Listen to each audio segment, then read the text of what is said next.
अगर आप भी चाहते हैं नए वीडियो एवं नए ऑडियो देखने एवं सुनने के लिए तो हमारे गोल्ड स्टूडियो चैनल को सब्सक्राइब जरूर करें एवं बेल आइकन दबाना ना भूलें। बोला बोला बाबा हरिहर नाथ की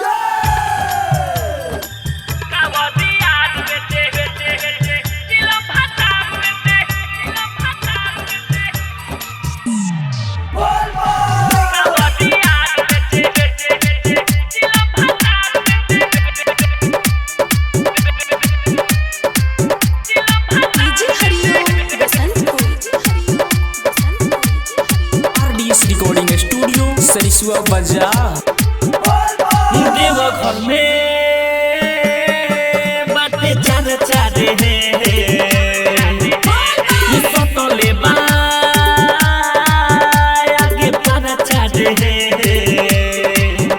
आगे हंसी बतिया के नहारा लगा के संगे संगे अपना सावन लेके कावड़िया बेचे चिलम भात बेचे कावड़िया बेचे चिलम भात बेचे देवघर में बातें चार चार सतले बा आगे पार चार हंसी बतिया के नहारा लगा के संगे संगे अपना सावन लेके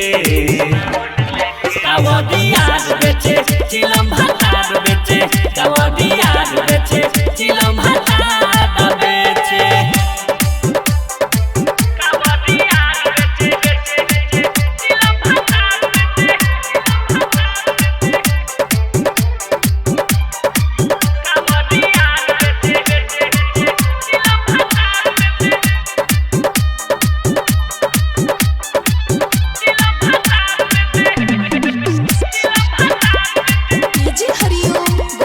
Recording by Dil Alam Raj. सखी हो कहलो न जाला दिलावा मोह दे डाला देखी देखी के हमके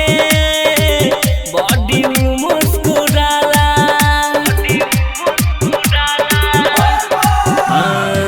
सखी हो कहलो न जाला दिलावा मोह दे डाला देखी देखी के हमके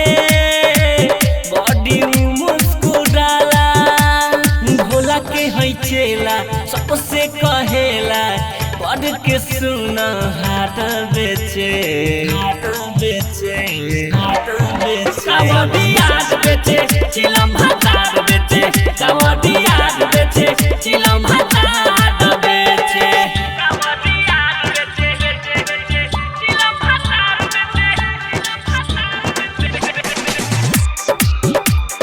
DJ Hariom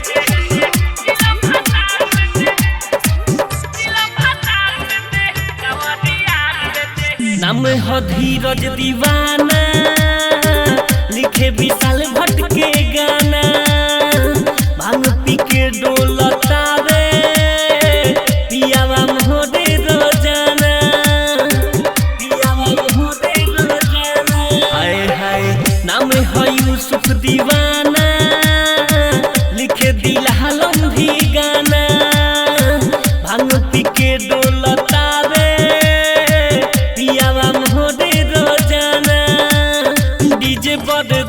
के हदी है पलेस के